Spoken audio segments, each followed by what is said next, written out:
earthquake alarm बनाएको युएसले चाहिँ हाम्रो ग्राउन्ड अर्थक्वेक जाँदा हाम्रो ग्राउन्ड हल्लिन्छ त त्यसलाई चेन्ज गरेर कहिले यसले अलार्म दिन्छ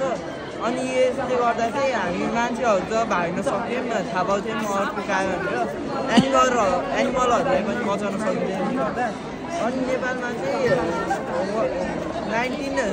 1990मा महाभूकम्प भनेर आएको थियो अनि त्यो चाहिँ नेपालको सबभन्दा बढी म्याग्निट्युडको भूकम्प हो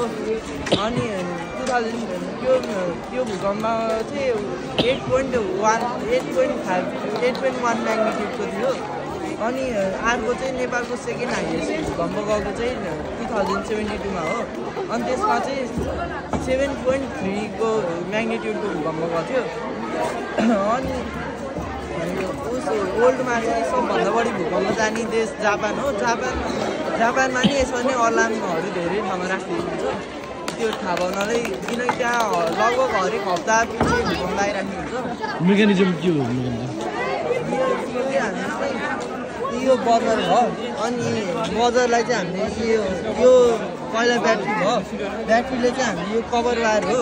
यो कभर वायर चाहिँ हामीले वायरबाट निकालेको बाक्लो वायरबाट अनि यो चाहिँ हामीले त्यहाँ दोकानमै किन्न पाइन्छ यस्तो वायर